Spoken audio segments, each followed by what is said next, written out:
പുതിയ തലമുറയിൽ നാം പണ്ട് അയർലൻഡിലെ പാമ്പുകളെ കുറിച്ച് വിദേശത്ത് ഒരു പ്രസംഗം, വളരെ വിഖ്യാതനായ ഒരു പ്രഭാഷകനെ കൊണ്ടൊരു പ്രസംഗം സംഘടിപ്പിച്ചു. ഇന്ന് വൈകുന്നേരം അയർലൻഡിലെ പാമ്പുകളെ കുറിച്ച് അദ്ദേഹം സംസാരിക്കുന്ന എല്ലാവരും വളരെ സശ്രദ്ധം ആ ഹാളിൽ സമ്മേളിച്ചിരുന്നു. പ്രഭാഷകൻ വന്നു, അദ്ദേഹത്തിന്റെ പ്രഭാഷണം തുടങ്ങി. അദ്ദേഹം ഇങ്ങനെയാണ് അത് അവതരിപ്പിച്ചത്. പ്രിയമുള്ളവരെ, നമ്മുടെ ഇന്നത്തെ വിഷയം അയർലൻഡിലെ പാമ്പുകൾ എന്നാണല്ലോ. ഞാൻ ആദ്യമേ ഒരു കാര്യം വിശദമാക്കാൻ ആഗ്രഹിക്കുന്നു. അയർലൻഡിൽ പാമ്പുകളില്ല. അതുകൊണ്ട് എന്റെ പ്രസംഗം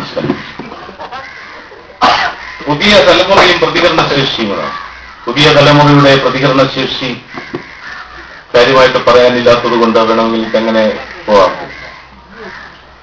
പക്ഷേ പ്രതികരണശേഷിയെ കുറിച്ച് പറയുമ്പോൾ ആദ്യമേ തന്നെ നമുക്ക് പറയേണ്ടതായി വരുന്ന ഒരു വാചകം, പ്രതികരണശേഷി നഷ്ടപ്പെട്ടുകൊണ്ടിരിക്കുന്ന ഒരു തലമുറയിലൂടെയാണ് നമ്മൾ കടന്നുപോകുന്നത്.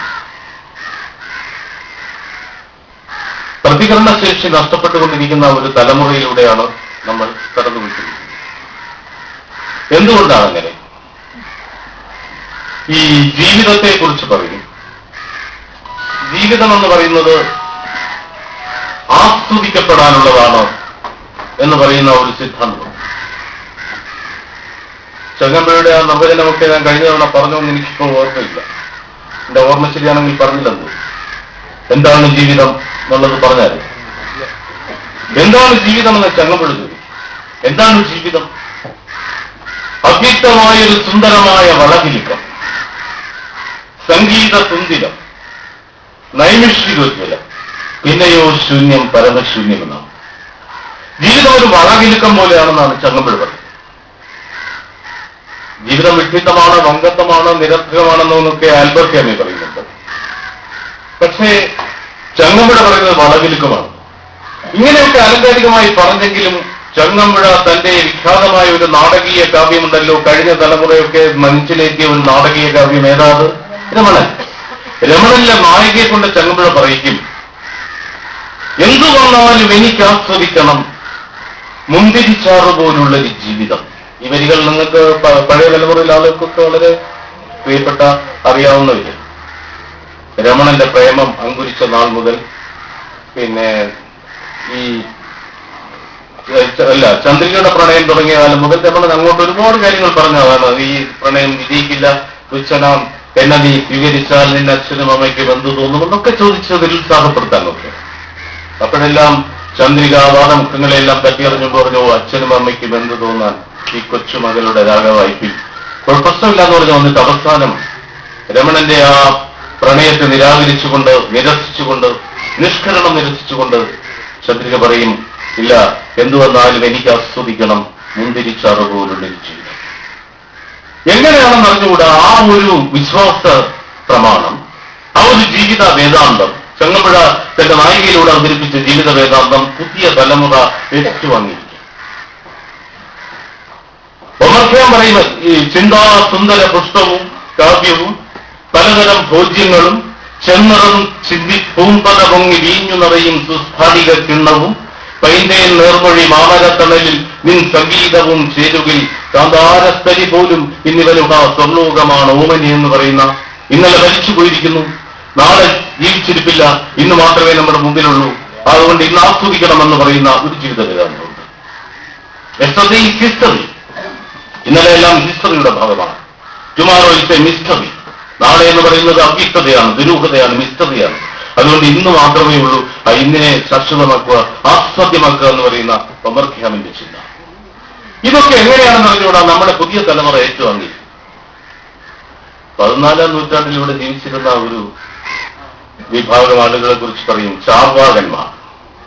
ചാർവാകന്മാരുടെ ഒരു സിദ്ധാന്തമുണ്ട്. ആ സിദ്ധാന്തമാണ് ഇന്ന് കേരളത്തിൽ നടപ്പിലാക്കിയിട്ടുള്ളത്. എന്താണ് ചാർവാകന്റെ സിദ്ധാന്തം എന്നറിയാമോ? ചാർവാകൻ മനുഷ്യൻ എങ്ങനെ ജീവിക്കണമെന്ന് 4 വരികളിലൂടെ പറയുന്നുണ്ട്. അദ്ദേഹം പറയുന്നത്, യാവത് ജീവേ സുഖം ജീവേ. ചാർവാകൻ പറയുന്നത്, യാവത് ജീവേ സുഖം ജീവേ. എത്ര കാലം ജീവിക്കുന്നുവോ സുഖമായി ജീവിക്കുക. അടിച്ച് പൊടിച്ച് ജീവിക്കുക. ആ വാക്കന്ന് ഇല്ലാത്തതുകൊണ്ട് അദ്ദേഹം അത് ഉപയോഗിച്ചില്ലെന്നുള്ളൂ, സംസ്കൃതത്തിൽ ഇല്ലാത്തതുകൊണ്ട് ഉപയോഗിച്ചില്ലെന്നുള്ളൂ. യാവത് ജീവേ സുഖം ജീവേ, സുഖകരമായി ആസ്വാദ്യമായി ജീവിക്കുക. സുഖകരമായിട്ട് ജീവിക്കാനൊക്കെ പറയാൻ എളുപ്പമുണ്ട്. സുഖകരമായിട്ട് ജീവിക്കണമെങ്കിൽ എന്ത് വേണം? പണം വേണം, കാശ് വേണം, അല്ലേ? കാശില്ലാതെ സുഖമായിട്ടൊക്കെ ജീവിക്കാൻ പറ്റും. ഇപ്പോ ജീവിതത്തിന്റെ എന്തെല്ലാം ആസ്വാദ്യതകൾ നമ്മൾ പത്രം എടുത്ത് നോക്കിയാൽ എന്തെല്ലാം, അല്ലേ, എന്തെല്ലാം സംവിധാനങ്ങളുണ്ട്. പക്ഷെ അതൊക്കെ വേണമെങ്കിൽ പണം വേണം. ചാർവാകൻ പറയുന്നു സുഖമായിട്ട് ജീവിക്കണം. യാവത് ജീവേ സുഖം ജീവേ. അതിന് പണം എവിടെ? പണം എങ്ങനെ സംഘടിപ്പിക്കാമെന്ന് അദ്ദേഹം അടുത്ത വരിയിൽ പറയുന്നു. ഋണം കൃത്വ എന്നാണ് പറയുന്നത്. കടം മേടിച്ചോളാൻ. ചാർവാകൻ പറയുക കടം മേടിച്ചോളാൻ, ധൈര്യമായിട്ട് കടം മേടിച്ചോളൂ. ഋണം കൃത്വ കൃതം വിവേ. കടം മേടിച്ചിട്ടായാലും നെയ്യ് കൂട്ടി കഴിക്കണം എന്നാണ് 14-ാം നൂറ്റാണ്ടിൽ പറഞ്ഞ. 14-ാം നൂറ്റാണ്ടിൽ നെയ്യ് എന്നൊക്കെ പറഞ്ഞാൽ ഭയങ്കര ലക്ഷറിയാണ്. നെയ്യ് ഉച്ചയ്ക്ക് നെയ്യ് കൂട്ടി ഭക്ഷണം കഴിക്കാം. ഇന്നത്തെ കാലത്ത് നെയ്യ് എന്ന് പറഞ്ഞു കഴിഞ്ഞാൽ പറയുമ്പോൾ തന്നെ കൊളസ്ട്രോൾ ലെവൽ കൂടും, കേൾക്കുമ്പോഴത്തെ വീണ്ടും കൂടും. അതല്ല നമ്മുടെ ഒരു അവസ്ഥ. അതുകൊണ്ട് ഞാൻ ഈ അടുത്ത പാലക്കാട് ഇതിനെ കുറിച്ച് പറഞ്ഞപ്പോ അവിടെ ഇരിക്കുന്ന ആളുകൾ മരണ വീട്ടിയിരിക്കുന്നവരിക്കും. വ്രണം കൃത്വ കൃതം വിവേകം എന്നൊക്കെ ഞാൻ വളരെ ശക്തമായി പറയുമ്പോൾ ആളുകൾ വളരെ നെയ്യെന്നുകൂടെ കേട്ടപ്പോൾ എല്ലാവരും മൂടാപ്പായി. ഞാനൊന്ന് പരീക്ഷണാത്മകമായി ഒരു കുസൃതി തോന്നിട്ട് അതൊന്ന് പരിഷ്കരിച്ചു പറഞ്ഞു. അല്ലെങ്കിൽ വേണ്ട, ഋണം കൃത്വ സ്കോച്ച് വിവേക്. കയ്യടിച്ചു കേട്ടവരും പെണ്ണുങ്ങൾ വരെ കൈവച്ചു. റോട്ടറിയുടെ ഒരു മീറ്റിംഗ് ആണ്, അവർക്ക് എന്താണെന്ന് അറിയാം. സ്കോച്ച് ഇങ്ങനെയെല്ലാം നമ്മൾ ജീവിതം ആസ്വദിച്ച് കഴിയുമ്പോൾ ആസ്വദിച്ച് കഴിയുമ്പോൾ അത് പറ്റും. ഈ കട തന്നവർ അന്വേഷിച്ച് വരുന്ന ഒരു സമയമുണ്ട്. ഏതിനും ഒരു പീരീഡ് ഉണ്ടല്ലോ. അത് കഴിഞ്ഞ് അവർ അന്വേഷിച്ചു വരും. അവർ അന്വേഷിച്ചു വരുന്ന ചില പ്രത്യേക വാഹനങ്ങളിലൊക്കെ ഈ കടം കൊടുക്കുന്ന ആളുകൾ അന്വേഷിച്ചു വരുന്ന പ്രത്യേകം. ഇപ്പൊ ഓരോന്നിനും ഓരോ വാഹനമാണ്. സെക്രട്ടറിയിൽ എന്റെ ഒരു സുഹൃത്ത് പറഞ്ഞു, ഞാനൊരു കാർ എടുക്കാൻ ആഗ്രഹിക്കുന്നു, ഏത് കാർ വേണം?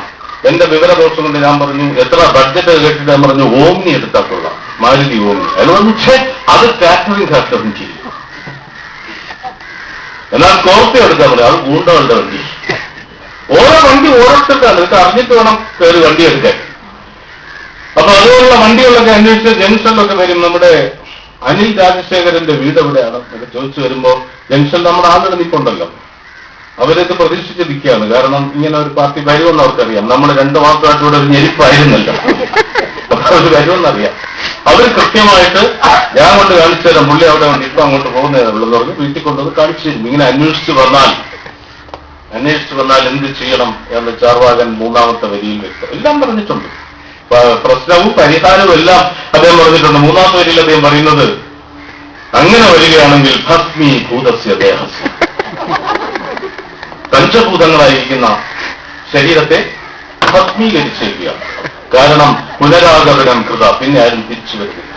എത്ര സമർത്ഥനായ അഡ്വക്കേറ്റ്, സുപ്രീം കോടതിയിൽ എല്ലാ ദിവസവും വിജയിക്കുന്ന അഡ്വക്കേറ്റ് തന്നെ ആവട്ടെ, ആ അഡ്വക്കേറ്റ് പോലും സ്വർഗത്തിലേക്ക് വക്കീൽ നോട്ടീസ് അയക്കുന്നില്ല. അതുകൊണ്ട് ധൈര്യമായിട്ട് കടം മേടിച്ചോളാം. ആ വിധത്തിൽ കടം മേടിക്കുന്ന ഒരു പുതിയ തലമുറയ്ക്ക് പ്രതികരിക്കേണ്ടതില്ല.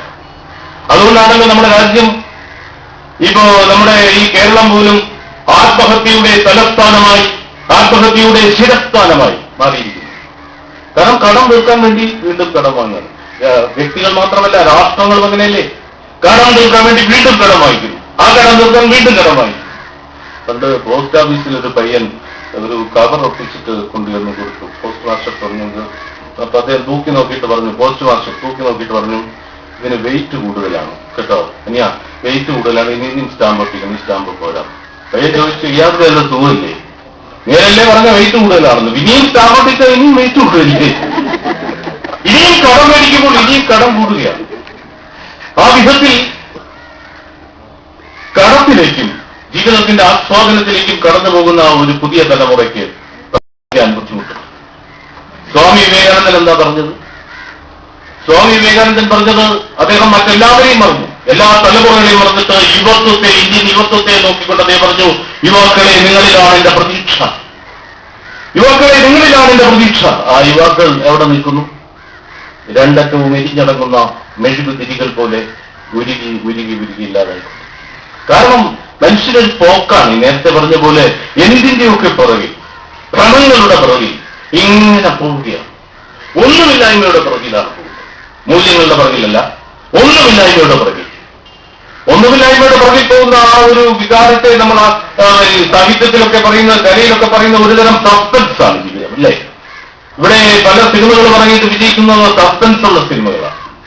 സസ്പെൻസ് ഉള്ള ഏത് കാര്യം പറഞ്ഞാലും നമുക്കതിൽ ഉത്കണ്ഠ കൊണ്ട് നമ്മുടെ അവസാനം വരിയിരിക്കും.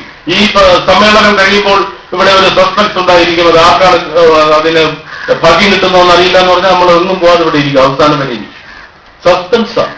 ഇന്നലെ ഒരു സസ്പെൻസ് നമ്മൾ കണ്ടതേ ഉള്ളൂ. ഏത് ഒരു സസ്പെൻസ് കഴിഞ്ഞതേ ഉള്ളൂ. സസ്പെൻസാണ്. നമ്മുടെ രാജ്യത്ത് ഉച്ച സമയമായതുകൊണ്ട് പ്രസംഗത്തിന് പറ്റിയ സമയമാണ് കേട്ടത്. പറ്റിയ സമയമാണ് ഉച്ച. അതുകൊണ്ട് ഞാൻ അതിന്റെ ഒരു വിരസത പറഞ്ഞതിന് വേണ്ടി സസ്പെൻസിനെ കുറിച്ചുള്ള ഒരു സംഭവം കഥ പറയാം. ലോകപ്രശസ്തനായ ഒരു സസ്പെൻസ് എഴുത്തുകാരുണ്ടായി. അദ്ദേഹം ഇങ്ങനെ സസ്പെൻസ് കഥകളൊക്കെ പടച്ചു വിട്ടിട്ട് ആളുകൾ അദ്ദേഹത്തിന്റെ ഈ സസ്പെൻസ് കഥകളുടെ ഉത്കണ്ഠ അറിയുന്നതിന് വേണ്ടി ഇങ്ങനെ ത്രസിച്ചിരിക്കും. അപ്പൊ ചെറുപ്പക്കാരാണല്ലോ കൂടുതലും കടുത്ത ആരാധകരായിരിക്കുന്നത്. ഫാൻസ്, വൃദ്ധന്മാരുടെയും മധ്യവയസ്കന്മാരുടെ ആരാധനയ്ക്ക് ഒരു ലിമിറ്റ് ഉണ്ട്. ചെറുപ്പക്കാരുടെ ആരാധന എന്ന് പറഞ്ഞാൽ തിളച്ചു മറിയുന്ന ആരാധന. ഈ സസ്പെൻസ് എഴുത്തുകാരനെ ഒരു റെയിൽവേ സ്റ്റേഷനിൽ വെച്ച് കുറെ കലാശാല വിദ്യാർത്ഥികൾ കാണുകയാണ്. കലാശാല വിദ്യാർത്ഥി. അപ്പൊ ആളുടെ തിരിച്ചറിഞ്ഞവർ ഓടിച്ചെന്നു, അല്ല സാറല്ലേ സസ്പെൻസിന്റെ? അതെ, സാറിന്റെ ആരാധകരാണ് സാർ, ഞങ്ങളൊക്കെ സാറിന്റെ ആരാധകരാണ്, ഞങ്ങൾ കലാശാല വിദ്യാർത്ഥികളാണ്. ഞങ്ങൾ പിന്നെ സാറിന്റെ മിക്ക കഥകളും വായിച്ചിട്ട് എങ്ങനെയാണ് സാർ ഇതൊക്കെ എഴുതുന്നത്, ഇതെങ്ങനെ എഴുതാൻ കഴിയും? വലയ്ക്കുന്ന ചോദ്യങ്ങളാണ് ഇവർക്ക് ചോദിക്കുന്നത്. മമ്മൂട്ടിയുടെ മോഹൻലാലിനോടൊക്കെ ചോദിക്കുന്നില്ല, എങ്ങനെ ഈ യൗവനം പിടിച്ചു നിർത്തുന്നു, യൗവനം എങ്ങനെ കെട്ടിയിട്ടിരിക്കുന്നു, യൗവനത്തിൽ എങ്ങനെ പിടിച്ചു ഇറക്കിയിരിക്കുന്നു എന്നൊക്കെ ചോദിക്കുന്ന പോലെ എങ്ങനെ എഴുതാൻ കഴിയുന്നു സാർ ഈ സസ്പെൻസ്? അങ്ങനെ തന്നെ ആരും വിട്ടു പറയത്തില്ല. എഴുതി പോകുന്നു, അതിങ്ങനെ കിട്ടുന്നു. ഒരു തരം എന്താണ് ഒരു ഈശ്വരാനുഗ്രഹമാണ്. ഉത്തരം മുട്ടുന്ന ചോദ്യങ്ങൾക്ക് ഉത്തരം പറയാൻ പറ്റിയ ഒരു അദ്ദേഹത്തിന്റെ പേരിൽ എന്ന് പറഞ്ഞാൽ ഒരു ദൈവത്തിന്റെ ഒരു. അപ്പൊ ഒരു ചെറുക്കൻ, ഒരു കുസൃതിയായ ചെറുക്കൻ, അല്ല സാർ ഞാൻ ഒരു ചോദ്യം ചോദിക്കട്ടെ സാർ, ഇപ്പൊ ഒരു സസ്പെൻസ് കഥ പറയാമോ? ഇങ്ങനെ ഇപ്പൊ ഒരു സസ്പെൻസ് കഥ പറയാം, ഇപ്പൊ ഉണ്ടാക്കി പറയാം, ഒരു ഫ്രഷ് ആയിട്ടൊരു കഥ പറയാം, നോക്കട്ടെ പറ്റുമോ? ഇപ്പൊ പറയണം. ഞാൻ ട്രെയിൻ നോക്കി നിൽക്കാം, ട്രെയിൻ വരാൻ സമയമായി, ഇപ്പം ലേറ്റ് ആയതുകൊണ്ടുള്ള ഇതേ ഉള്ളൂ. അപ്പൊ ഇപ്പൊ പറയാം പറ്റുമോ? നോക്കട്ടെ. ഒരു വെല്ലുവിളിയാണ്. ഒരു എഴുത്തുകാരൻ എന്ന നിലയ്ക്ക്, മൗലികമായ രചന നടത്തുന്ന മൗലികമായ ഒരു എഴുത്തുകാരൻ എന്ന നിലയ്ക്ക്, മൗലിക സിദ്ധികളുള്ള എഴുത്തുകാരൻ എന്ന നിലയ്ക്ക് ഒരു വെല്ലുവിളിയാണ്. വെല്ലുവിളികൾ സ്വീകരിക്കപ്പെടാതെ പോകുന്നത് ശരിയല്ലല്ലോ. അദ്ദേഹം പറഞ്ഞു ഇപ്പൊ പറയണോ? ഇപ്പൊ പറയാമോ? ശരി പറയാം. അതൊരു കഥ പറഞ്ഞു. അലക്സി കുര്യൻ എന്നൊരു ചെറുപ്പക്കാരൻ, ബാങ്കിൽ ജോലിയുള്ള ഒരു കമ്പനിയിൽ ജോലിയുള്ള അലക്സി കുര്യൻ എന്നൊരു ചെറുപ്പക്കാരൻ. അയാൾ ഡ്യൂട്ടിയിലുണ്ടായിരിക്കുമ്പോൾ പെട്ടെന്നൊരു കത്ത് വന്നു. ഒരു കത്ത്, പക്ഷേ ആ കത്തിലെ ഭാഷ അയാൾക്കറിയില്ല. അയാൾക്ക് അറിഞ്ഞുകൂടാത്ത ഏതൊരു ഭാഷ, സ്പാനിഷോ അങ്ങനെ എന്തോ ഒരു ഭാഷ, എന്തൊക്കെ എഴുതിയിരിക്കുന്നു. അയാൾക്ക് ഉത്കണ്ഠയായി, സസ്പെൻസായി, എന്താണ് ഈ കത്തിൽ? അപ്പൊ അയാളുടെ കൂട്ടുകാരൻ പറഞ്ഞുകൊണ്ട് നമ്മുടെ MD-ക്ക് അറിയാം, അങ്ങേരെ ഒരുപാട് ഭാഷ അറിയാമെന്ന് പറഞ്ഞാൽ അർത്ഥമില്ല, എങ്ങനെ അറിയായിരിക്കും, കൊണ്ട് കാണിച്ചു കൊടുക്കുന്നു. അപ്പൊ പുള്ളി ബെല്ല് ചെയ്തു.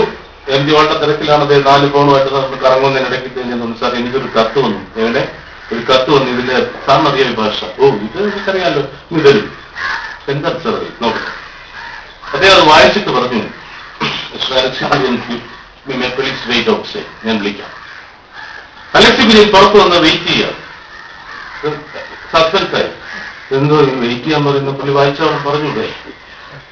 ഒരു 6-7 മിനിറ്റ് കഴിഞ്ഞു. പെട്ടെന്ന് അത് അതുകൊണ്ട് വിളിച്ചു. അപ്പോഴേക്കും കോൺഫിഡൻഷ്യൽ ലിസ്റ്റിന്റെ കൊണ്ട് കൊടുത്തു. അത് വായിച്ചിട്ടുള്ള മിസ്റ്റർ കുര്യൻ പിടിച്ചോളൂ, you are dismissed from service with immediate effect. പിരിച്ചുവിട്ടിരിക്കുന്നു. സാർ ഞാൻ എന്ത് ചെയ്യുന്നു? ഒരക്ഷരം പിടിക്കുന്നത്. പുള്ളി വിളി വന്നു. പുള്ളിക്ക് ഒരു പിടിയും കിട്ടുന്നില്ല. ഒരു എഴുത്ത് കിട്ടി, അത് വായിക്കാൻ പറഞ്ഞു, ജോലി പോയി കിട്ടി. അപ്പോഴാണ് പുള്ളിക്ക് ഓർമ്മ വന്നത്. അയാളുടെ ഒരു സുഹൃത്തുണ്ട്, അയാൾ സെക്കൻഡ് ഷിഫ്റ്റിൽ ജോലി ചെയ്യുന്ന ആളാണ്.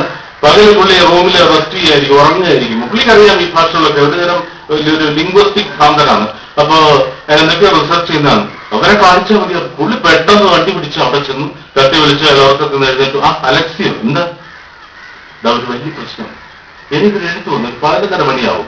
ഞാനത് എനിക്ക് അറിഞ്ഞൂടാത്തതുകൊണ്ട് ഇതാണ് ഭാഷ, അറിയാമല്ലോ. പിന്നെ പറയട്ടെ, ഞാനിത് MD-യുടെ കൊണ്ട് കൊടുത്തു. നമ്മുടെ MD അയാൾ വായിച്ചു നോക്കിയിട്ട് വെളിയിൽ ഇരിക്കാൻ പറഞ്ഞു. ഞാൻ വിചാരിച്ചു വല്ല അവാർഡൊക്കെ തരാനായിരിക്കും. പുള്ളി ആദ്യ വന്നു പിരിച്ചുവിട്ടിരിക്കുന്നു. ഇങ്ങനെ എല്ലാ സർവീസിനും പിരിച്ചുവിട്ടിരിക്കുന്നു. ഇതാ അങ്ങനെയാണ് നമുക്ക് ഒരു ഇത് പൈര്യം വരട്ടില്ല. എന്താണെന്ന് വായിച്ചു ഞാൻ വായിക്കാം. പുള്ളി അത് വായിച്ചു നോക്കിയിട്ട് പറഞ്ഞു, അലക്സി ഇപ്പൊ വന്നതിരിക്കട്ടെ, മേലിൽ എന്നെ കാണാനോട് വരെ നമ്മൾ തമ്മിലുള്ള ആ സൗഹൃദം ഇവിടെ വെച്ച് അവസാനിക്കാം. പൊയ്ക്കോ അലക്സ്, നീ എന്താ പറയും? പൊയ്ക്കോളാം, എന്റെ സ്വഭാവം മാറ്റരുത്, പൊയ്ക്കോ. അയാൾ തന്നെ പിടിച്ച് വഴി നടത്തി ലോക്ക്. ഒരാൾക്ക് വട്ടാവാൻ വേറെ കൂടുതൽ കാര്യമുള്ളൂ. എനിക്ക് ഒന്നാണ് പതിനൊന്നരയ്ക്ക് മണിക്കൂർ ഒന്നുപോലും ആയില്ല, രണ്ടിടത്തുനിന്ന് ഗെറ്റൗട്ടായി. പെട്ടെന്ന് ഓർമ്മ വന്നു. ഒരു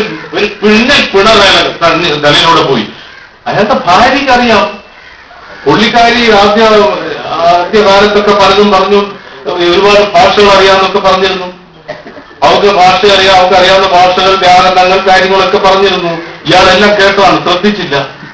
ഭർത്താക്കന്മാര് കേൾക്കുന്നത് ശ്രദ്ധിക്കില്ല, എല്ലാം കേട്ട് മൂടുകയും തലകാട്ടുകയും ഒക്കെ ചെയ്യും. ഇപ്പോഴാണ് ശ്രദ്ധ വന്നത്. അവർക്കറിയാം, ഇത് അവിടെ കൊണ്ട് കാണിച്ചാൽ മതിയല്ലോ. പുള്ളി വേഗം അവിടെ ചെന്ന് തട്ടി വിളിച്ചു. അസമയത്ത് ഭർത്താവ് തിരിച്ചു വന്നിരിക്കുന്നു. ഞെട്ടാതിരിക്കുമോ? രാവിലെ ചോറും കൊടുത്ത് പറഞ്ഞു വിട്ടാണ്. പെട്ടെന്ന് തിരിച്ചു വന്നാൽ പല കാരണങ്ങൾ കൊണ്ട് ഞെട്ടാം.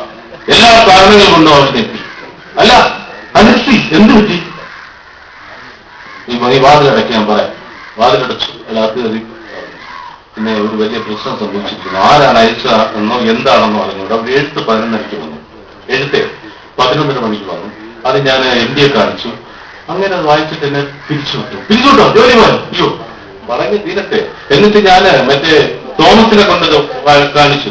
തോമസ് എന്നെ ഗെറ്റൗട്ട് എന്ന് പറഞ്ഞ് വെളിയിലിറക്കി. ഇനി മേലെ അങ്ങോട്ട് ചെല്ലുന്നെന്ന് പറഞ്ഞിരിക്കുന്നു. ഈ എഴുത്തിൽ എന്ത് ബോംബാണ്, നീ വായിച്ചു നോക്ക്. അവിടെ വായിച്ചിട്ട് പറഞ്ഞു, വിഷമിക്കാനൊന്നുമില്ല, ഒരു സെക്കൻഡ് അല്പം വരാം. പുറത്തുപോയി. അത് വീണ്ടും സസ്പെൻസായി. അവളുടെ പെട്ടി പ്രമാണവും എല്ലാം കൂടെ എടുത്ത് പറഞ്ഞു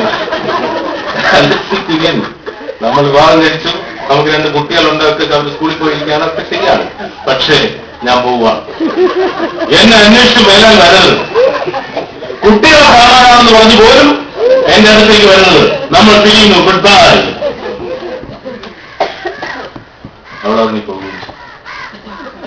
അലക്സിക്ക് നന്ദം പറഞ്ഞ് നിൽക്കുമ്പോൾ മറ്റേ എഴുത്തുകാരൻ കഥ പറഞ്ഞോണ്ടിരിക്കില്ല. ട്രെയിൻ വരുന്നു. ഏത് ട്രെയിൻ? റെയിൽവേ സ്റ്റേഷനിൽ ട്രെയിൻ കാത്താണ് ഇയാൾ നിന്നത്.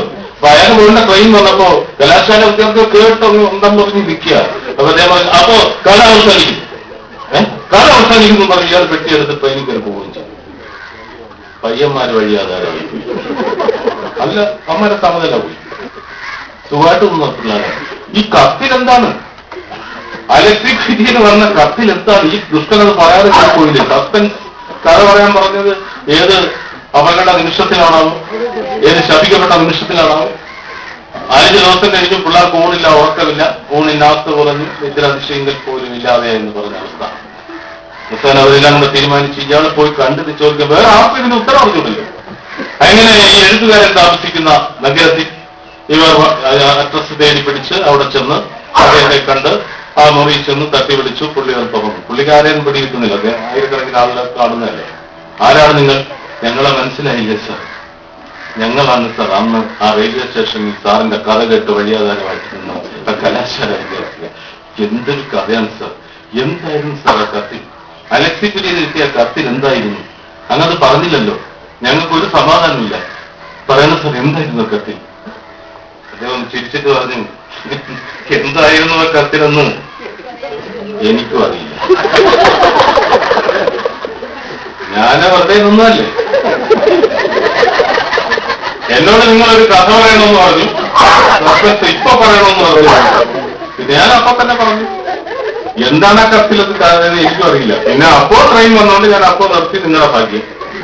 അല്ലായിരുന്നെങ്കിൽ ഇവൻ ഇത് കൊണ്ടുവന്ന് മജിസ്ട്രേറ്റിനെ കാണിക്കുന്നു. മജിസ്ട്രേറ്റ് റിയോ വരെയെന്ന് തടവിൽ ലഭിക്കുന്നു. ഇങ്ങനെയൊക്കെ കഥ കൊണ്ടുപോയി തന്നെയാണ്. ഇതാണ് സസ്പെൻസ്. ഇത്രയുള്ള സസ്പെൻസ്. എന്താണെന്ന് അറിഞ്ഞുകൂടാതെ, അടുത്ത നിമിഷം നടക്കുന്നത് എന്താണെന്ന് അറിഞ്ഞുകൂടാതെ ഒരു ഒന്നുമില്ലായ്മയിലേക്ക് നമ്മളെ നയിക്കുന്ന ഒന്നുമില്ലായ്മയാണ് സസ്പെൻസ്. അതിന്റെ പുറകെയാണ് പുതിയ തലമുറ. അത് പറയാൻ വേണ്ടിയാണ് എനിക്ക് പറയുന്നത്. ഭാഗവി ഉള്ളൂർ ജീവിതത്തെ കുറിച്ച് പറയും, സുഖത്തെ കുറിച്ച് പറയും, സുഖം സുഖം ബോധസ് നിർമ്മിച്ച വിശിഷ്ട വസ്തു. അതിൽ തർക്കമൊന്നുമില്ല. സുഖം എന്ന് പറയുന്നത് ഒരു വിശിഷ്ടമായ അവസ്ഥയാണ്, അതിവിശിഷ്ടമായ വസ്തുവാണ്. ബോധസ് നിർമ്മിച്ച വിശിഷ്ട വസ്തു. അതെങ്ങെന്നറിയാതെ തന്നെ ആയുസ് പോകുന്നു ഹതാശ്രമം. നമ്മളിങ്ങനെ സുഖത്തിന്റെ പുറകെ ഇങ്ങനെ പോവുകയാണ്. അതെവിടെയാണ്, അതെവിടെയാണ്, അതെവിടെയാണെന്നൊക്കെ പറഞ്ഞ് അങ്ങനെ അങ്ങ് പോകുന്നു. ഏത് തീരുന്നു? ആയുസ് തീരുന്നു, ഹതാശ്രമം. നമ്മൾ അതിന്റെ പുറകെയാണ്. നമ്മൾ ഒന്നിനെ കുറിച്ചും ചിന്തിക്കുന്നില്ല. ചിന്തിക്കാത്തിടത്തോളം നമുക്ക് എന്ത് ചെയ്യാൻ കഴിയില്ല? പ്രതികരിക്കാൻ കഴിയില്ല. ഞാൻ എന്റെ കേരളഭൂമിയിലെ കോളം എന്ന് പറയുന്നത് സോഷ്യൽ സറ്റയറാണ്, സാമൂഹ്യ വിമർശനാത്മകമായ കോളം. സമൂഹത്തിലെ പ്രശ്നങ്ങളെ കുറിച്ചാണ് എഴുതുന്നത്. അത് ആളുകൾക്ക് ഇഷ്ടമാണ്. പലരും എനിക്ക് കത്തെഴുതാറുണ്ട്. പലരും എന്നെ കാണുമ്പോഴും അല്ലാതെ ഈ ഫോണിലൊക്കെ വിളിച്ച് ഓരോരുത്തർക്ക് ഓരോന്നാണ് ഇഷ്ടമാവുന്നത്. നമ്മൾ പലതും എഴുതുന്നു, ചിലർക്ക് ഇഷ്ടമാവുന്നു, അവരൊക്കെ വിളിക്കുന്നു. ഈ അടുത്ത കാലത്ത് ഒരാൾ പറഞ്ഞു, സാർ ഫ്ലാറ്റുകളെ കുറിച്ച് എഴുതണം, പല വിഷയങ്ങളൊക്കെ അതിന് തരും. ഞാൻ പറഞ്ഞു, ഫ്ലാറ്റുകളെ കുറിച്ച് എഴുതണോ? ഫ്ലാറ്റുകളെ കുറിച്ച് എഴുതണം. എന്തൊരു ഫ്ലാറ്റാണ്? ഫ്ലാറ്റുകളെ കുറിച്ച് വരുന്നില്ലേ? 8 ലക്ഷത്തിന് ഫ്ലാറ്റ്, 8 കോടിക്ക് ഫ്ലാറ്റ്, 2 കോടിക്ക് ഫ്ലാറ്റ്. DPR ആയിരുന്നു എന്റെ ഒരു സുഹൃത്ത്. അദ്ദേഹം ഒരിക്കൽ പറഞ്ഞത്, കാക്കനാട്ട് പുള്ളി ഒരു ഫ്ലാറ്റിന് ബുക്ക് ചെയ്തു, 2.5 ലക്ഷം രൂപ കൊടുത്ത് ബുക്ക് ചെയ്തു. അദ്ദേഹത്തിന്റെ സുഹൃത്ത് 5 ലക്ഷം രൂപ കൊടുത്ത് ബുക്ക് ചെയ്തു. ഫ്ലാറ്റുകാരൻ മുങ്ങി. ഇദ്ദേഹം പറഞ്ഞ എനിക്ക് 2.5 ലക്ഷം രൂപ ലാഭമാണ്, മറ്റവർ 5 ലക്ഷം കൊടുത്താണ് ബുക്ക് ചെയ്തത്. ഇയാൾക്ക് 2.5 ലക്ഷം രൂപ ലാഭമാണ്. ഈ വിധത്തിൽ മുങ്ങുന്നവനും പൊങ്ങുന്നവനും അല്ലാത്തവനും ഒക്കെ ആയിട്ട് എത്രയോ ഫ്ലാറ്റുകളെ കുറിച്ച്. അപ്പോ ഞാൻ അതിനെക്കുറിച്ച് പിന്നെ എഴുതി. എന്താണ് ഈ ഫ്ലാറ്റുകൾ എന്ന് പറയുന്നത്? 1 കോടി രൂപയുടെ ഒക്കെ ഫ്ലാറ്റ് അല്ലേ? ആഡംബര ഫ്ലാറ്റുകൾ, 2 കോടി രൂപയുടെ ഫ്ലാറ്റ്. ഞാൻ ചോദിക്കട്ടെ, ഈ ഫ്ലാറ്റ് 1 കോടി രൂപയുടെ ഫ്ലാറ്റ് വാങ്ങുന്ന പുതിയ തലമുറ അവരെന്താണ് വാങ്ങുന്നത്? അവർക്ക് എന്താണ് കിട്ടുന്നത്? 1 കോടി രൂപയുടെ ഫ്ലാറ്റ് മേടിച്ചു അവർക്ക് എന്താ കിട്ടുന്നു? അവർക്ക് എന്തെങ്കിലും സ്വന്തമായിട്ടുണ്ടോ? അവർക്ക് വലതുവശത്തെ വാൾ, റൈറ്റ് വാൾ അവരുടേതാണോ? അപ്പുറത്തെ ഫ്ലാറ്റുകാരൻ്റെ അല്ലേ? അവിടെ ഒരു ഭിത്തിയിലൊരു ആണി അടിച്ചാൽ ആ ഫ്ലാറ്റുകാരൻ വന്ന് അന്വേഷിക്കാൻ വരും. ഇടതുവശത്തെ വാളോ? അത് മറ്റേ ഫ്ലാറ്റുകാരൻ്റെ. ബാക്കിലത്തെ വാള് അയാളുടേതാണ്, ഇയാളുടെ അല്ല. ഫ്രണ്ടിലുള്ളത് മറ്റേ ആളിന്റെ. ഇവിടെ ഇയാൾക്ക് ഗ്രൗണ്ട് ഉണ്ടോ? അത് മറ്റവന്റെ തട്ടല്ലേ? തട്ടുണ്ടോ ഇയാൾക്ക്? അത് മറ്റവന്റെ തറയല്ലേ? പിന്നെ ഇയാൾക്ക് എന്താ ഉള്ളത്? ശൂന്യത. ആലോചിച്ചിട്ടുണ്ടോ? ശൂന്യത, വാക്യൂം, ഒന്നുമില്ലായ്മ, പൂർണ്ണമായ പരിപൂർണമായ ശൂന്യത. അതല്ലേ ഉള്ളൂ, നിശൂന്യത. അതല്ലേ ഉള്ളൂ. പണ്ട് ഈ ഫ്ലാറ്റുകാരെ കുറിച്ച് കഥയുണ്ട്. ഒരു കുടുംബം ഒരു ഫ്ലാറ്റിൽ താമസിക്കുകയാണ്. ഫ്ലാറ്റിൽ താമസിക്കുന്നവർ നേരത്തെ ഈ ജോലിയൊക്കെ ഉള്ള ഭാര്യയും ഭർത്താവുമായിട്ട് ജോലിക്ക് പോകുന്ന പാവപ്പെട്ട മീഡിയോക്കറായിട്ടുള്ള കുടുംബമാകുമ്പോൾ അവര് നേരത്തെ ഉറങ്ങും, നേരത്തെ ഉണരും. അറിയാമല്ലോ അല്ലേ? ഒരു 10 മണിക്കപ്പുറം ഒന്നും അവർക്ക് ഉണർന്നിരിക്കാൻ കഴിയില്ല. കാരണം രാവിലെ ഉറങ്ങുന്ന പങ്കാപ്പാടുകളാണ്. അപ്പോൾ 10 മണിയാകുമ്പോൾ ഉറങ്ങിപ്പോകും. നേരത്തെ ഉറങ്ങിയിട്ട് വെളുപ്പിനെ എഴുന്നേറ്റ് പണിയൊക്കെ ചെയ്ത് ഭർത്താവ് കൂടെ പണി ചെയ്ത് എല്ലാം കൊടുത്ത്, ഭർത്താക്കന്മാരുടെ മോർണിംഗ് വാക്ക് എന്ന് പറയുന്നത് പാല് വാങ്ങിക്കാനുള്ള വാക്കാണ്. എല്ലാം കൂടെ ചേർത്താണ്. പത്രമൊക്കെ വായിച്ച് പുള്ളി തിരിച്ചു വന്ന് 5 മണിക്ക് എഴുന്നേറ്റൊക്കെ 4 മണിക്ക് എഴുന്നേറ്റൊക്കെ ജോലി ചെയ്യുന്നു. അങ്ങനെയുള്ള ഒരു കുടുംബം താമസിക്കുന്ന ഫ്ലാറ്റിൽ മുകളിലെ നിലയിൽ ഒരു പട്ടാളക്കാരനാണ്. ഇത് പറഞ്ഞ പോലെ മുകളിലും ഫ്ലാറ്റുണ്ട്. അവിടെ ഒരു പട്ടാളക്കാരൻ. അയാൾ കല്യാണമൊന്നും കഴിച്ചിട്ടില്ല. പട്ടാളക്കാരൻ കല്യാണം കൂടെ കഴിക്കാതിരുന്ന പറയണ്ടല്ലോ. അപ്പൊ അദ്ദേഹം ഒരു ഉത്തരവാദിത്വമില്ലാതെ ഇങ്ങനെ ഒരു ചിട്ടയില്ലാത്ത, ഡിസിപ്ലിൻ ഇല്ലാത്ത ലൈഫാണ്. പുള്ളിക്ക് പട്ടാളക്കാർക്ക് കോട്ടയൊക്കെ ഉണ്ട്.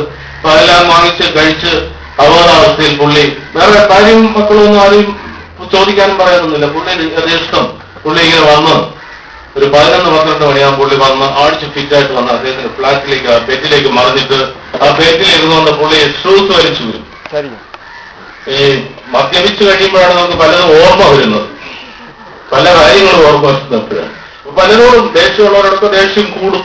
അങ്ങനെ ആരെയൊക്കെ അവരുടെ ജീവിതത്തിൽ അയാളെ വഞ്ചിച്ചവരുണ്ടാവുമല്ലോ. അങ്ങനെയുള്ള അതിന്റെ ഓർത്തുകൊണ്ട് ഈ ഷൂ വലിച്ച് ഒറ്റ കയറാണ് നിലത്ത്. എന്നിട്ട് അടുത്ത ഷൂ വലിച്ചെറിയും. അപ്പൊ ആരുണരും? താഴത്തെ ഉറക്കം പിടിച്ചു കിടക്കുന്ന ഭാര്യയും മൊത്തം കൂടെ ഞെട്ടി ഉണരുമ്പോൾ അവരെ കവാൻ അടുത്ത അടി ഒടിച്ചു അടുത്ത ഷൂ എടുത്തെറിയും. 2 ഷൂവും നിന്ന് വീഴുമ്പോൾ ഇവര് പിന്നെ ഉറക്കം വരത്തില്ല. ഈ ഉറക്കം എന്ന് പറയുന്നത് രാത്രി ഒന്ന് എങ്ങനെയെങ്കിലും ഒന്ന് കിട്ടിക്കഴിഞ്ഞാൽ പിന്നെ അത് ബ്രേക്കായ പോക്കാണ്. ഇപ്പൊ തിരുവനന്തപുരത്തുകാരൊന്നും ഒട്ടും ഉറങ്ങുന്നില്ല. കൊതുകുകളെല്ലാം വളരെ സജീവമാണ്. എനിക്ക് തോന്നുന്ന അവിടുത്തെ എന്തോ സമ്മേളനം എന്തോ നടക്കാണ്. അപ്പൊ നമ്മുടെ കോർപ്പറേഷൻ പുക അപ്ലൈ ചെയ്യുന്നുണ്ട്. പക്ഷെ അത് കൊതുകിന്റെ വല്ല ഫലവും കിട്ടുന്നുണ്ടെന്ന് അറിഞ്ഞൂടാ. എന്തായാലും ഇവരോട് ഇങ്ങനെ എല്ലാ ദിവസങ്ങളിലും നിരന്തരം നോക്കണം. ഫ്ളാറ്റിൽ താമസിക്കുന്നവരുടെ പ്രശ്നം മുകളിലത്തവൻ അവന്റെ ഗ്രൗണ്ടിൽ എറിയുമ്പോൾ ഇയാളുടെ തട്ടിൽ വന്ന് അത് പ്രതിഫലിച്ച് അത് ഓർമ്മ പോവുകയാണ്. സ്വകാര്യത എന്ന് പറയുന്നതില്ല. അപ്പോ കുറെ ദിവസമായപ്പോ ഭാര്യ ഭർത്താവിനോട് പറഞ്ഞു, നിങ്ങളൊരാണാണോ? ചുമ്മാ ഭർത്താവിന്റെ അടുത്ത് എറിഞ്ഞത് മക്കള്. ഭാര്യമാർക്ക് വേറെ ആരോടെങ്കിലും ചോദിക്കാൻ പറ്റും. അപ്പൊ അവർക്ക് ഒറ്റ ചോദ്യമേ ഉള്ളൂ, ഈ ചോദ്യമേ ഉള്ളൂ. നല്ല ചോദ്യം, ഒരു ചോദ്യം ചോദിച്ചാൽ മതി, എത്ര അലസനായ ഈ വോൾട്ടേജ് ഇല്ല സാധനം വോൾട്ടേജ് ആണാണോ എന്നാണ് ചോദിച്ചത്.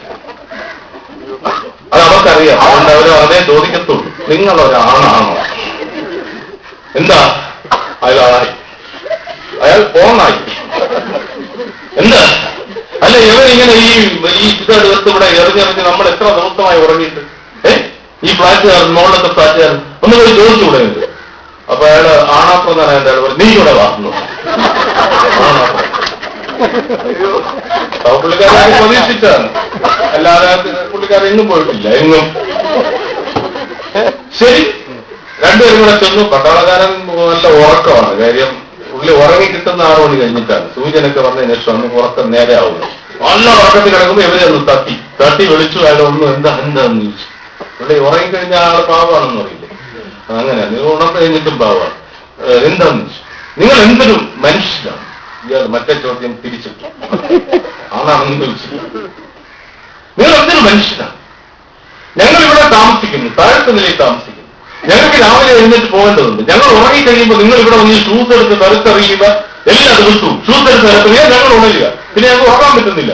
കണ്ടില്ല ഞങ്ങളുടെ കൺപോളയൊക്കെ നീരടിച്ചിരിക്കുന്നത്? നിങ്ങൾ ഒരുത്തം കാരണമാണ്. വെള്ളം കൺപോള ഉണ്ടോ? ശരി, ഞാൻ കാരണമാണ് എനിക്ക് വന്നത്. സോറി, ഞാനത് ഞാനതൊന്നും ശ്രദ്ധിച്ചില്ല. ഞാൻ എന്റെ ഫ്ലാറ്റല്ലേ എന്ന് വിചാരിച്ച് ഞാൻ വലിച്ചെറിഞ്ഞു. സോറി, ഞാൻ ശ്രദ്ധിക്കാം. ഇനി അറിയില്ല കേട്ടോ. ഇങ്ങനെ ഇത്രയും ബുദ്ധിമുട്ടായവരെ ഞാൻ അറിഞ്ഞില്ല.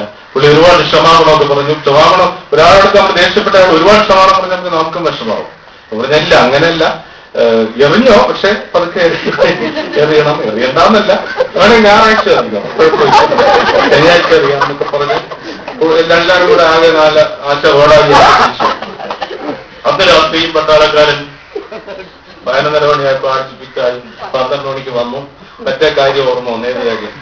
ചെറുപ്പത്തിലെ മറ്റേ ദമയന്തിയുടെ കാര്യം ഓർമ്മ വന്നു. ദമയന്തിയുടെ കാര്യം ഓർമ്മ വന്നു.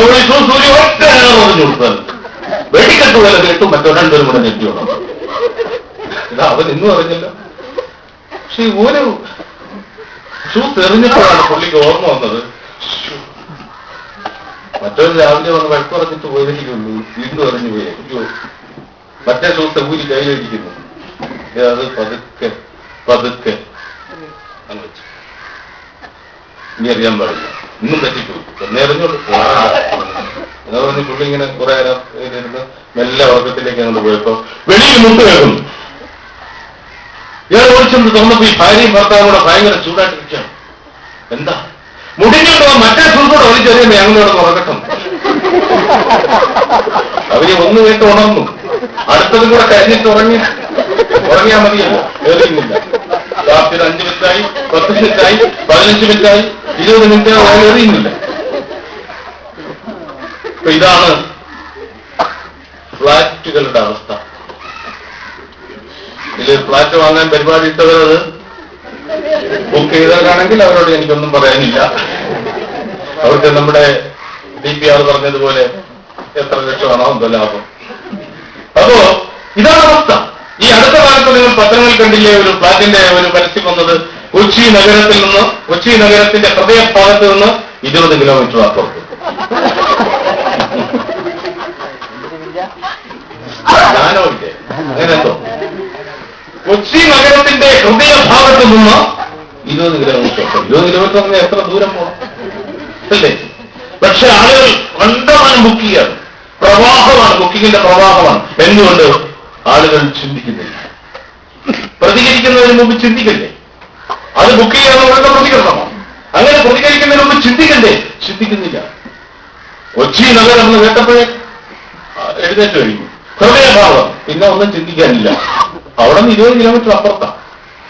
ഈ വിധത്തിലാണ് പരസ്യങ്ങൾ വരുന്നത്. നമ്മളെല്ലാം സിംപ്ലി വാച്ചിങ് എന്ന് പറയും, നോട്ട് ലിസണിങ്. നമ്മൾ കണ്ണു തുറന്നുകൊണ്ടിരിക്കുന്നു, കാണുന്നു, പക്ഷെ നമ്മൾ ശ്രദ്ധിക്കുന്നില്ല, നമ്മുടെ ഇന്ദ്രിയങ്ങൾ പ്രവർത്തിക്കുന്നു. ഷെർലക് ഹോംസിനെ കുറിച്ച് നിങ്ങൾ കണ്ടിരിക്കും.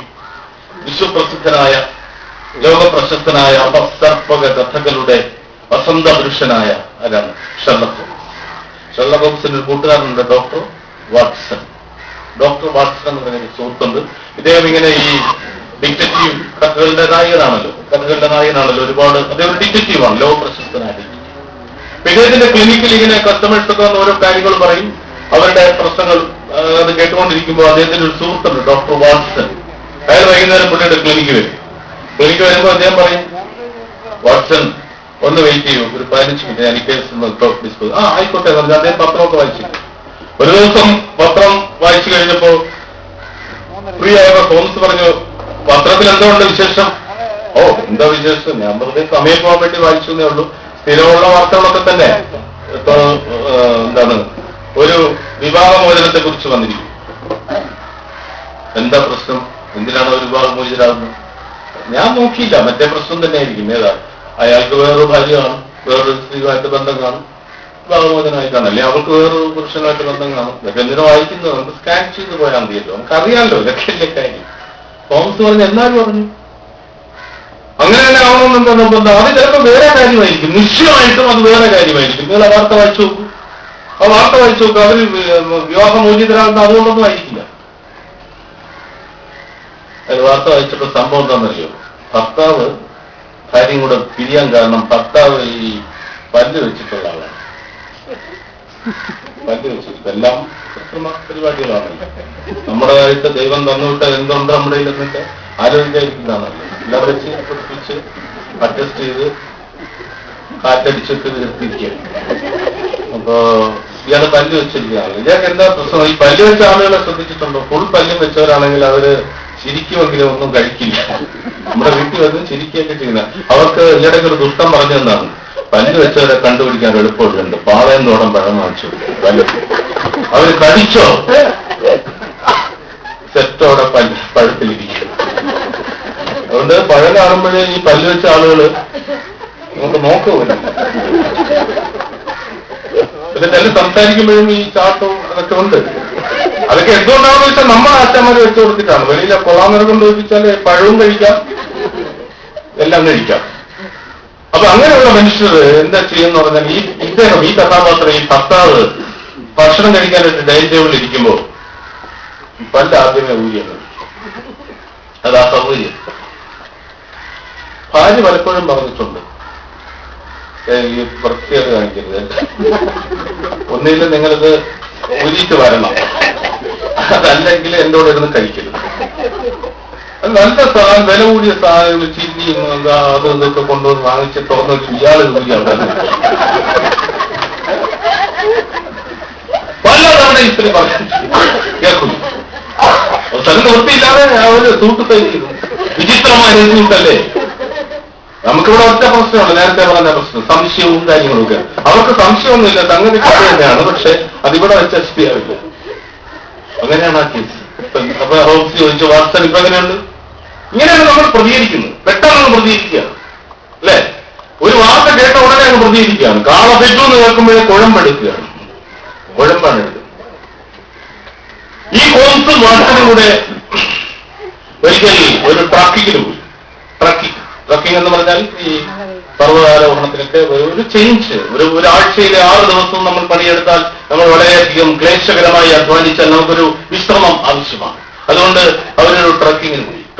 ഒരു വലിയ മലയുടെ മുകളിലെത്തി. വൈകുന്നേരമായി അന്ന് അവിടെ വിശ്രമിക്കുക. ഒരു സൂര്യൻ ചാഞ്ഞു കഴിഞ്ഞു, സന്ധ്യ പരത് കഴിഞ്ഞു, രാത്രി കടന്നു വരാൻ പോകുന്നു. ഈ സമയമായപ്പോ വാട്സണും ഹോംസും കൂടെ അവരൊരു ടെന്റ് ഉണ്ടാക്കി. പെട്ടെന്ന് ടെന്റ് ഉണ്ടാക്കാൻ പറ്റി. ഈ ടാർപോളിനൊക്കെ കൊണ്ട് ടെന്റ് കെട്ടി അതിനകത്ത് കയറി. നല്ല ക്ഷീണമുണ്ട്. അവർ കൊണ്ടുവന്ന ഭക്ഷണമെല്ലാം കഴിച്ചു. അവർ വീഞ്ഞും മദ്യവും ഒക്കെ കരുതിയിരുന്നു, അതുമെല്ലാം കഴിച്ചു. നല്ല രീതിയിൽ ഇൻടോക്സിക്കേറ്റഡായി മത്ത് പിടിച്ചു. രണ്ടുപേരും വിശ്രമിച്ച് മയങ്ങുകയാണ്. ഇങ്ങനെ മയങ്ങിക്കിടക്കുമ്പോ രാത്രിയിൽ എപ്പോഴും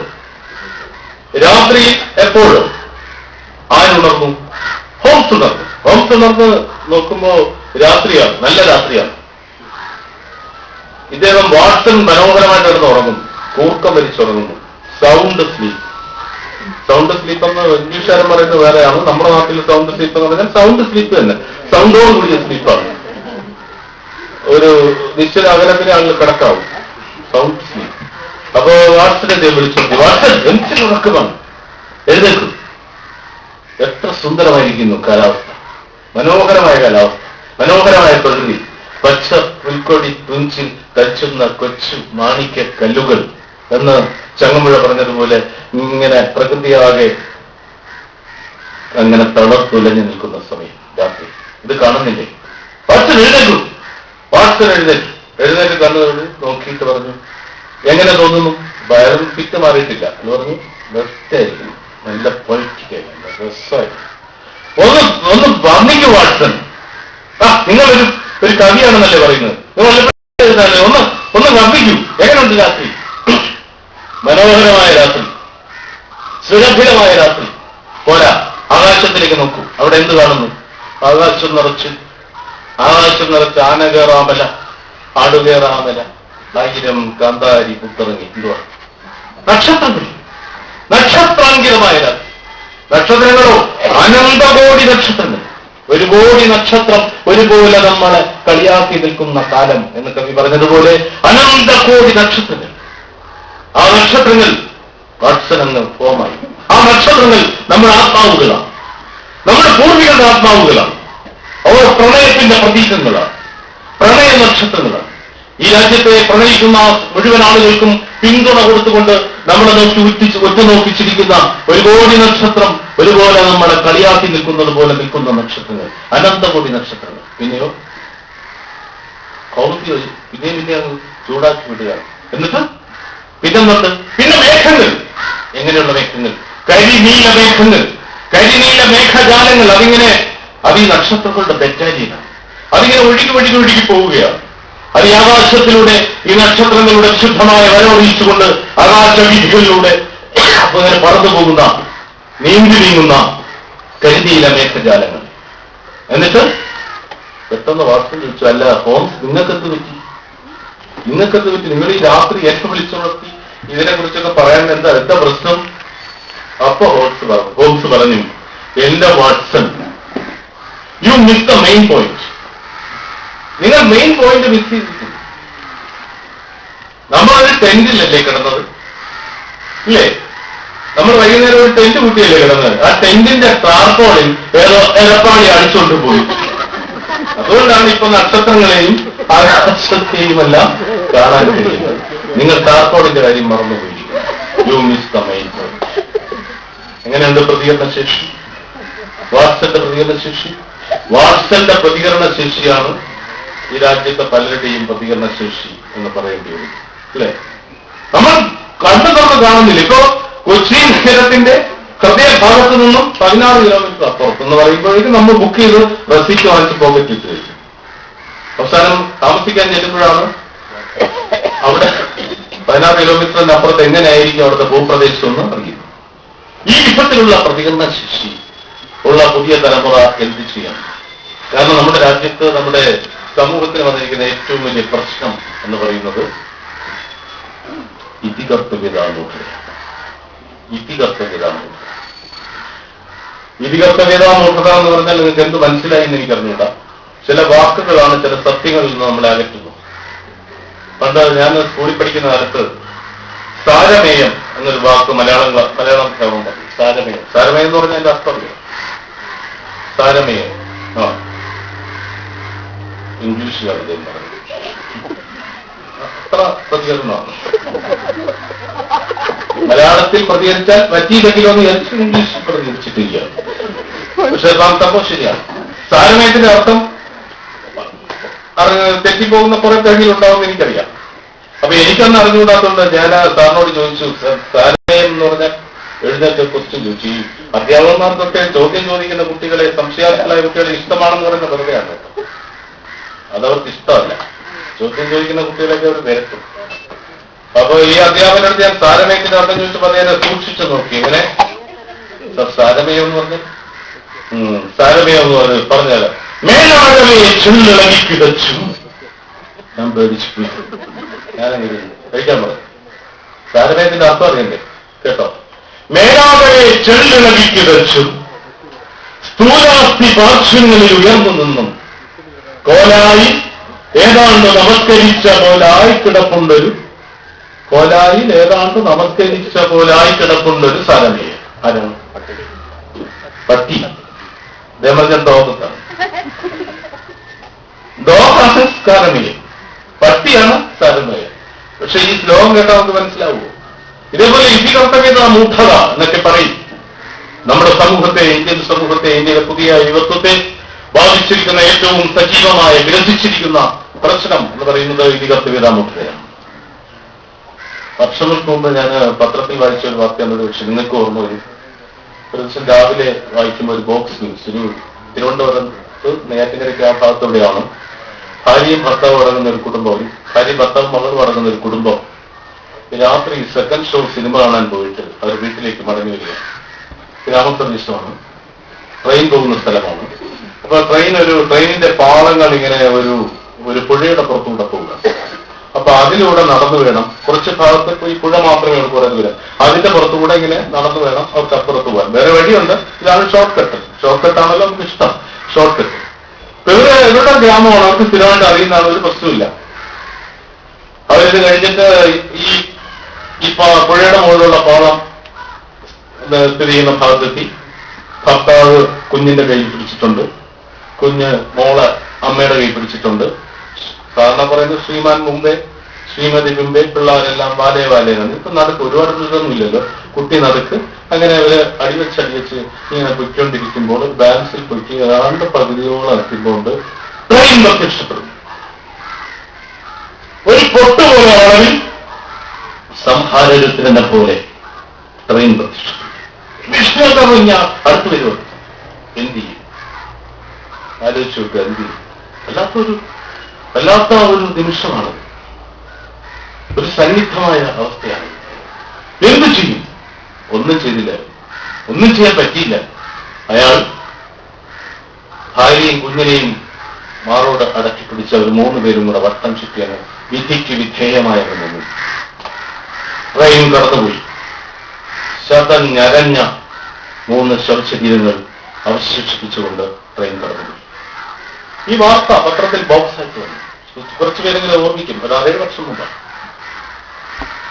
പ്രഭാതത്തിലാണ് നമ്മൾ രാവിലെ എഴുന്നേറ്റ് പത്രം വായിക്കുമ്പോൾ ഇങ്ങനെയുള്ള ദുരന്ത വാർത്തകളൊക്കെ കേൾക്കുമ്പോൾ തമിഴ്നാടിന്റെ വിഷയമല്ല, ഡെയിലി ഇതൊക്കെ വായിച്ച് രക്തത്തിന്റെ കഥയാണ് ആദ്യം കാണിക്കുന്നത്. ആദ്യത്തെ ഫോട്ടോ തന്നെ ഇത് നമുക്ക് വിഷയമല്ല, ഇപ്പൊ കണ്ടീഷന്റെ. പക്ഷെ അന്ന് വല്ലാതെ ഒരു കൊളുത്തിപ്പിടി, ഒരു കുടുംബം ഒരു നിമിഷം കൊണ്ട് ഇല്ലാതായിരിക്കും. ഭാര്യയും ഭർത്താവും കുഞ്ഞും അടങ്ങുന്ന കുടുംബം ഒരുമിച്ച് ഇല്ലാതായിട്ടുണ്ട്.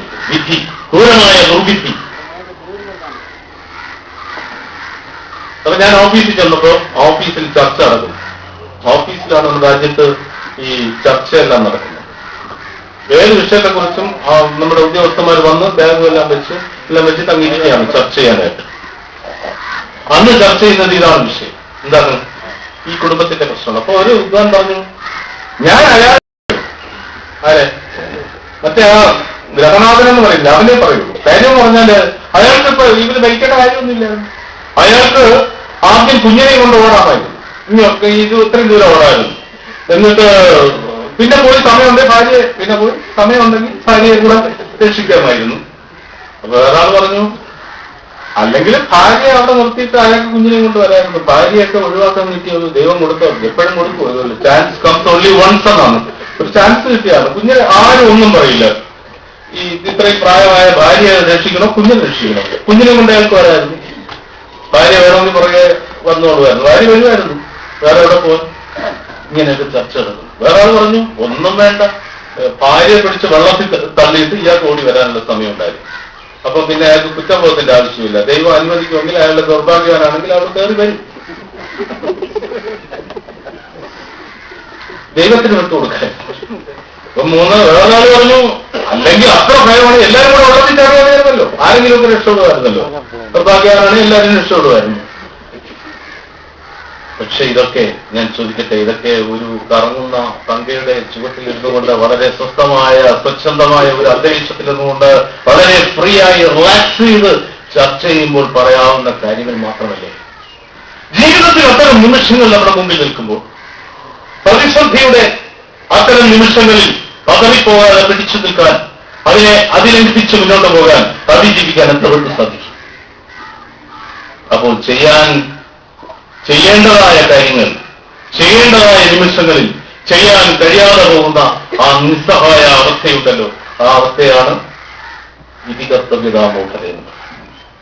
ഞാൻ പറഞ്ഞു, നമ്മുടെ പുതിയ തലമുറയെ, എന്തിനാ ഭാരതീയ യുവത്വത്തെ ഒന്നടങ്കം ബാധിച്ചിരിക്കുന്ന, ഗ്രസിച്ചിരിക്കുന്ന കരാളമായ ഒരു അവസ്ഥാഭേദമാണ് ഇതികർത്തവ്യതാമൂഢത. എന്ത് ചെയ്യണമെന്നറിയില്ല. പ്രതികരണശേഷിയെക്കുറിച്ച് പറയുമ്പോൾ പ്രതികരണശേഷി നഷ്ടപ്പെട്ടു പോകുന്നത് എന്തുകൊണ്ട്? ഈ ജഡതുല്യമായ ഇതികർത്തവ്യതാമൂഢത കൊണ്ട്. നമ്മുടെ മഹാഭാരതമില്ലേ, നമ്മുടെ ക്ലാസിക്കുകളിലെ ഏറ്റവും മഹത്തായ മഹാഭാരതം, മഹാഭാരതത്തിന്റെ പ്രമേയം തന്നെ ഇതികർത്തവ്യതാമൂഢതയാണ് അല്ലേ? മഹാഭാരതത്തിൽ ആരാണ് ഇതികർത്തവ്യതാമൂഢനാകുന്നത്? അർജുനൻ. അത് എവിടെ വെച്ച്? കുരുക്ഷേത്ര ഭൂമിയിൽ വെച്ച്. കുരുക്ഷേത്ര ഭൂമിയിൽ അധികാരത്തിലിരിക്കുന്ന കൗരവപക്ഷത്തിനെതിരെ അണിനിരക്കുന്ന ഏതാനും പേര് പാണ്ഡവപക്ഷത്തെ മുഴുവൻ പ്രതീക്ഷയുടെയും നക്ഷത്ര പുരുഷനായ അർജുനൻ, അവരുടെ പ്രതീക്ഷയുടെ നക്ഷത്രമായ അർജുനനാണ് പ്രതീക്ഷ. ആ അർജുനൻ യുദ്ധരംഗത്ത് വെച്ച് തലയ്ക്ക് കൈ കൊടുത്തെന്നിരിക്കുക. ഇതികർത്തവ്യതാമൂഢത. അയാളുടെ പ്രതികരണം അതായത്, യോ എന്റെ അമ്മാവൻ, എന്റെ അപ്പൂപ്പൻ, എന്റെ മച്ചൻ എന്നൊക്കെ പറഞ്ഞു നിൽക്കും. ആ ഇരിപ്പിൽ നിന്ന്, ജഡമായ ഇരിപ്പിൽ നിന്ന്, ഇതികർത്തവ്യതാമൂഢതയിൽ നിന്ന് അദ്ദേഹത്തെ ഉയർത്തെഴുന്നേൽപ്പിക്കാൻ അതിന് വേണ്ടി വന്നു. ശ്രീകൃഷ്ണൻ വേണ്ടി വന്നു. അതിന് അദ്ദേഹം പെട്ട പാട് അദ്ദേഹത്തിനും അറിയാം, പിന്നെ ചിന്മയാനന്ദനും അറിയാം. കൂടയിലുണ്ടായിരുന്നില്ല, പക്ഷേ അദ്ദേഹത്തിന് പിടികിട്ടി. ഇപ്പൊ ഈ യജ്ഞം നടത്തുന്ന ആളുകൾക്കും അറിയാം. വളരെ പ്രയാസപ്പെട്ടു. ഏറ്റവും വലിയ മോട്ടിവേഷണൽ ഗ്രന്ഥം ഏതാണെന്ന് ചോദിച്ചാൽ ഞാൻ പറയും ഭഗവത്ഗീതയാണ് ഏറ്റവും വലിയ മോട്ടിവേഷണൽ ഗ്രന്ഥം. ഇതാണ് ഇതികർത്തവ്യതാമൂഢത. ഈ വിധത്തിൽ നമ്മുടെ പ്രതികരണശേഷി നഷ്ടമായിരിക്കുന്നു. നമുക്ക് നമ്മുടെ ഒരു പ്രധാനമന്ത്രിയെ കുറിച്ച് പറയും, പഴയ ഒരു പ്രധാനമന്ത്രി, ഇതികർത്തവ്യതാമൂഢതയുടെ മജിസ്ട്രേറ്റ് ആയിരുന്നു പുള്ളി. ആരാണെന്ന് അല്ല, മറ്റേ അദ്ദേഹം തീരുമാനങ്ങൾ എടുത്തില്ലെന്നാണ് പറയുന്നത്. കേരളകൗമുദിയുടെ ഒരു കാർട്ടൂണിസ്റ്റിന്, പഴയ ഒരു കാർട്ടൂണിസ്റ്റിന് അദ്ദേഹത്തെ കുറിച്ച് വരച്ച ഒരു കാർട്ടൂണിനാണ് പ്രൈസ് കിട്ടിയത്. കാർട്ടൂൺ പിന്നെയും പ്രസിദ്ധീകരിച്ചിരുന്നു. എന്താണെന്ന് പറഞ്ഞാല് ഇദ്ദേഹം അഭിനയിക്കുന്നു എന്ന് പറഞ്ഞു, ഈ പ്രധാനമന്ത്രി ഏതോ സിനിമയിൽ അഭിനയിക്കുന്നു എന്ന് പറഞ്ഞ സന്ദർഭം മുതലാക്കി വരച്ച കാർട്ടൂണാണ്. അപ്പൊ ഇദ്ദേഹം പിന്നെ അതിന്റെ ഡയറക്ടർ പറഞ്ഞു, സാർ അടുത്ത സീൻ സാർ അഭിനയിച്ചാൽ ശരിയാവില്ല, അതിന് ഡ്യൂപ്പ് വന്നിട്ടുണ്ട്, സാർ മാറി നിൽക്കണം. ചോദിച്ചു, അതെന്താ? ഇല്ല, സാർ ഒരു തീരുമാനം എടുക്കുന്ന രംഗം, അത് ഡ്യൂപ്പിനെ വെച്ച് ശരിക്കണം. അപ്പോ നമ്മുടെ മരിക്കുന്നവർക്കും നമുക്കും നമ്മുടെ സഹജീവികൾക്കും എല്ലാ ആളുകൾക്കും മനുഷ്യർക്കും വേണ്ട ഒന്നാണ് ഈ പ്രതികരണശേഷി, അവസരോചിതമായ പ്രതികരണശേഷി. അത് ആവശ്യമാണ്. പലരും പ്രതികരിക്കുന്നത് എങ്ങനെയാണെന്നറിയോ? പിന്നീട് പ്രതികരിക്കുന്നവരുണ്ട്. ഉടനെ പ്രതികരിക്കില്ല, പിന്നീട് പ്രതികരിക്കും. എനിക്ക് അപ്പോഴേ തോന്നി, ഞാൻ അവിടെ വെച്ച് കൊടുക്കണമെന്ന് വിചാരിച്ചാൽ, ഞാനിത് പറയണമെന്ന് വിചാരിച്ചാൽ, ഞാൻ പിന്നെ പറഞ്ഞില്ല, വീട്ടിൽ ചെന്ന് പറയും, അല്ലെ പിന്നീട് പറയും. എനിക്കറിയാമായി അത്തരം മന്ദ പ്രതികരണന്മാരെ കൊണ്ട് നമ്മുടെ രാജ്യത്തിന് യാതൊരു ഗുണവുമില്ല, ദോഷമേ. എത്ര മണി വരെയാണെന്ന് സമയമൊന്നും എനിക്കറിയില്ല. ഓട്ടല്ലേ നമ്മുടെ കാട്ടിൽ ഒരു റെസിഡൻസ് അസോസിയേഷൻ ഈ അടുത്ത കാലത്ത് ഇവിടെ കാട്ടിൽ കാട്ടിലെന്ന് പറഞ്ഞു, ഞാൻ പറഞ്ഞ ഫോറസ്റ്റ് എന്നല്ല, ഇംഗ്ലീഷ് പറഞ്ഞാലേ ശരിയുള്ളൂ. പുള്ളി ഇംഗ്ലീഷ് ആദ്യം പറഞ്ഞു, വലിയ കാര്യം മനസ്സിലായി.